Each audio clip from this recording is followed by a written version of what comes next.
Let's talk about explainability next. And before we can talk about explainability, we first need to spend a couple of minutes thinking about what even is an explanation. So unfortunately, there is no universally accepted definition of what an explanation is, in particular not in the machine learning context. We have one example definition on this slide here though. So according to this definition, an explanation is an interpretable, unambiguous description of the model behavior that is faithful to the model itself. And there are two key ingredients here. First one being the interpretability component, and that just means that whatever explanation we generate, it should be possible to comprehend by humans. So that might mean that we cannot use an equation to give as an explanation. The second key ingredient here is faithfulness. So that means that we need to have a true description of the model behavior. So we should not have an explanation that just has nothing to do with the model, because then it's not going to be useful for our purpose. So we should really only consider models or systems that also have sufficiently high performance. So once again, if we have a model, but the performance of the model itself is not very good, well then there's also no point in generating explanations. Another key distinction here is explainability versus interpretability. So these two terms are sometimes used exchangeably, but there's again no really agreed upon definition or clear distinction or taxonomy here. Generally, what we mean by explainability is about understanding why or how the model came to predictions, and interpretability is all about understanding how the model was trained, built, and incorporated into an overall system to understand the model and system behavior. Both of these domains emerged because the adoption of machine learning models with large number of parameters and also the complexity or increased complexity of the models makes the understanding more and more difficult. So basically that just means that there are so many machine learning models out there that are omnipresent and prevalent in pretty much every domain and every industry, that more and more people start having questions about why they get certain predictions, how the predictions are generated, and all of that led to the emergence of the domain of explainability. Secondly, the models themselves that are being used, they got more and more sophisticated and increased in complexity, so it's not necessarily possible anymore to explain them directly. So a couple of decades ago, machine learning models or simple algorithms were already used, but the thing is with them, they were much easier to comprehend in that they had a very simple structure. Think back to the linear regression algorithm. It's actually possible to directly explain the coefficients. Nowadays, so we have deep learning models, and those are composed of hundreds or even thousands of linear regressions combined with activation functions. So at that point, it's no longer possible to directly explain what is going on. So really, once again, we need explanation methods that can help us shed some light into how these models work and why certain predictions are being given to different individuals. Before talking about the different explanation methods, I want to talk a little bit more about the different stakeholders to explanations, because the type of explanation that we want to generate does actually differ depending on the stakeholder that we have in mind. So it could be that you want to generate explanations to a very technical audience, and then certainly you can use very different techniques or methods versus giving explanations to a complete layperson who's not familiar with machine learning or AI at all. To introduce the different types of stakeholders, I would like to use an example of a loan application. So you have a customer approaching a bank to request a loan, and then the bank, because they have many customers, they would want to streamline the process and actually run the application through an ML system. Again, the idea could also be that a machine learning system or AI model is less biased towards particular individuals. So there are many reasons as to why there's an AI system in place. And we're going to use this example to look at the different stakeholders that are actually involved that might want explanations as to why an application is denied or approved. The first stakeholder is obviously the end user, so the loan applicant, the person who actually is inquiring about the loan itself. Secondly, we have the decision maker, so that would be the mortgage underwriter, so the person that actually signs off on the loan. We then have the business executives, so this would be people that are involved in overall how many loans are being given out. Then we have the developers, the individuals who are actually involved in generating the model. That could be machine learning scientists, data scientists, or engineers. Then we usually have a domain expert who could help the data scientists and engineers to come up with a good model that really accurately represents the underlying behavior. And then we might also have a regulatory authority in there, such as the FDA, or in Europe it might be the European Commission that is regulating that particular domain. So as you can see here, there are many different types of stakeholders, and they're ranging from very technical individuals like the data scientists and potentially even the domain experts to very much the lay people who are not familiar with the AI system.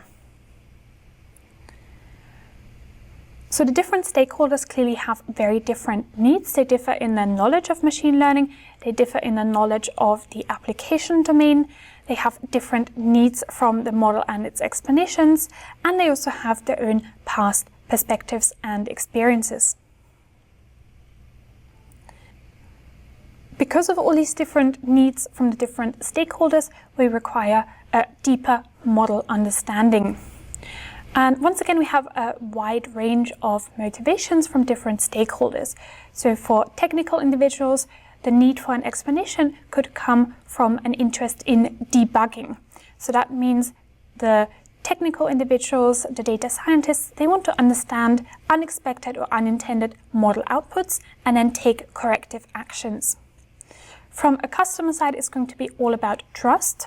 So here we need to provide explanations to stakeholders and to users to really be transparent as to what is going on and let the user have an informed decision about how they're being involved in that whole automated decision-making process. Thirdly, we can also be interested in model understanding from the perspective of wanting to identify or detect bias.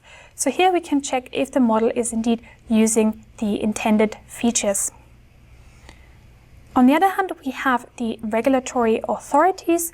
So here we need to consider any legal requirements, such as how the model uses the different attributes and how predictions are being implemented in the decision-making process. And concepts such as disparate treatment here will play a very important role, whereby we may be prohibited from using certain attributes, or we cannot build different models for different groups, because that would mean that we're treating different groups differently. And finally, we also want to provide actionable recourse. So if the user had certain features, would they be eligible, and what output would they receive? So really this is going to, again, help the end user to understand what would have been different or what needs to be different for them to receive a different outcome. We're now going to talk about all of these examples one by one, starting with debugging. This example here is an image classifier, and in the top left we see a single image provided as input to the predictive model. The predictive model now will generate the output probability for the image showing a speedboat. So now we could use an explanation method, and we'll talk more about what those really are in terms of code, to understand what the different pixel values are that contribute to that output. And what we see here highlighted in the different shades of red are the pixels that are most important, or the features that carry some importance values. And we see here that this particular model is relying on incorrect features to make a prediction. So model understanding here can facilitate the debugging. The second use case now is going to be customer trust. And here we have an example of a customer applying for a credit line increase. And the customer is reaching out to the bank. They provide their personal details and information, and then the bank will take that and send it off to query an AI system.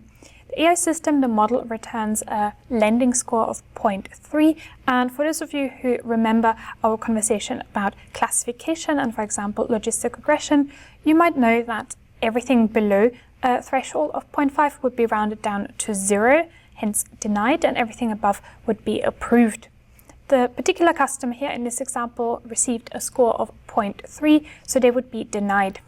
And another customer is potentially left with a lot of questions. They might even have a friend who also applied for a loan. Maybe they're even colleagues from work. They have a similar background, similar education. One person was approved, the other one wasn't. So this might raise a lot of questions for the customer, and they require an explanation as to what went on.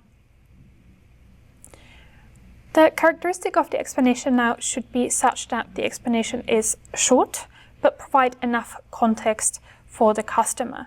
In this example, the explanation could be your application, and now talking to the customer, so your application was denied as your debt to income ratio did not meet the required threshold of X, and also the requested credit line increase was greater than value Y. So now the customer could go back. This actually provides actionable recourse for them. So maybe if they lower the credit amount that they request, or they improve on their debt to income ratio, well then they could reapply and hope for a positive outcome. So in that case, model understanding really helps build trust. So having these explanations can build more trust. The next example is going to be how we can use model understanding or explanations to detect bias in models. And here again we have an input, top left corner, so this just represents a tabular data set that is stored on a server, and then that data is being sent off to a predictive model. And that model might again give an outcome of loan denied, so thinking back to our example of the credit line increase or loan approval. And once again, we could provide a different set of explanations. So rather than the one that we've seen on the previous slide, we could provide an explanation of those were the important features that decided whether or not the customer received a loan. And here we can see that race, number of crimes, and gender were the most important features. And this should raise a lot of flags. So this prediction is clearly relying on unintended features, and we should go back and change this. We would not want to have any model that relies on these sensitive attributes as the most important features in a decision-making process. So in this case then, model understanding helped us or facilitated bias detection. Next, we'll have to meet certain regulations when it comes to building and deploying machine learning models. And you might be aware that there is an ongoing increasing effort to regulate the use of ML. For example, we have the GDPR or AI Act in Europe, and also in the United States there is a US Bill of Rights and also a AI or Accountability Act. So these are very much ongoing efforts to regulate the use of ML more. There's also an example here of a US state law in New York City related to automated decision systems, and a task force was formed to actually come up with a set of rules or a better understanding of the problem itself. And on a federal level, we have the Algorithmic Accountability Act of 2019, which was introduced but has not been passed as a law quite yet. So with respect to some of these regulations, the explanations and the model understanding can help meet those regulations. Moving on to different types of explanations now. And we're going to start by talking a bit about the taxonomy for different explanation methods, because we can actually take different explanation methods and group them based on how they work or what they produce as an output.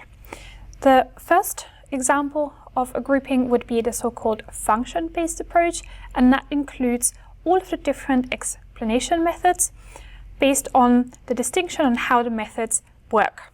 So it might be that certain explanation methods make use of examples, so they will compare one individual to another individual, or it could be that the explanation relies on introducing perturbations to a given data point, and then the amount of perturbation will inform whether or not a label gets flipped or a different score gets produced, and then that can give us understanding as to how important certain features or attributes are for the model. Secondly, we could look at the different types of explanation methods and split them or categorize them based on the results that they produce. So this would mean we're distinguishing based on the semantics of the explanations that are being generated. So what does the method produce? Are we going to get a score, a number? Are we going to get a whole surrogate model? Or do we actually get examples out of this particular method? And this taxonomy, by the way, was introduced by Timo Spijth. And we do have to go a little bit further because we also have the so-called conceptual approach. And here we're distinguishing based on conceptual dimensions like the output format itself. So it could be a visual output, it could be a descriptive text-based output, or it could even be done based on the type of problem. So maybe we have different explanation methods for regression problems versus classification problems. Also, the concept-based approach applies to the different explanation methods depending on the stage at which they're being deployed, and also the scope and wider applicability. And wherever we have different approaches, well, there's obviously also the mix of all the approaches, and this would be the mixed approach of categorizing the different types of explanation methods. Visually, you see the representation here, so we can distinguish based on the output format, which is the bottom part of the slide. You can see here the outputs can look very different. We can have a numerical output, we can have a textual, a visual output, maybe it's mixed, maybe it's a model. We can distinguish based on how the methods function. So are they leveraging perturbations? Is it a meta explanation, or are we leveraging the structure? We can also distinguish based on the results. So the feature relevance, are there surrogate models? Are we using examples? And then we also have the stage and scope. So it could be that we have a global scope or a local scope of the explanation. So that would mean, are we making a description or providing an explanation of how one particular instance received an explanation, or how the model as a whole is producing results. In terms of the applicability, we can distinguish between model-specific and model-agnostic methods. So certain methods of explanations will work for particular models, whereas other methods might work regardless of the type of model that's given as an input. And we can also distinguish based on the stage, so ante hoc or post hoc, meaning are we going to use an algorithm that is intrinsically explainable? So that means we're actually including explanations ante hoc before the model is trained, because the model itself is going to be explainable, or is it going to be something that we want to deploy post hoc, so after the model has been trained? The method of distinction that we're going to use is the function-based approach. And as we already said, explanation types and the corresponding methods, they all ask the same key questions. And that is the question of how does the model output change if the features, the concepts, or the input is changed. And then the explanation becomes the feature, the concept, or the input that is causing the most or the largest amount of change. And we're going to focus on one particular subset of explanation methods, namely the local post hoc explanations. And I'm going to cover feature-based, instance-based, and concept-based explanations for models that are not inherently explainable. So this is not going to be something that applies to, let's say, linear regression, because a linear regression, we can actually consider that inherently explainable.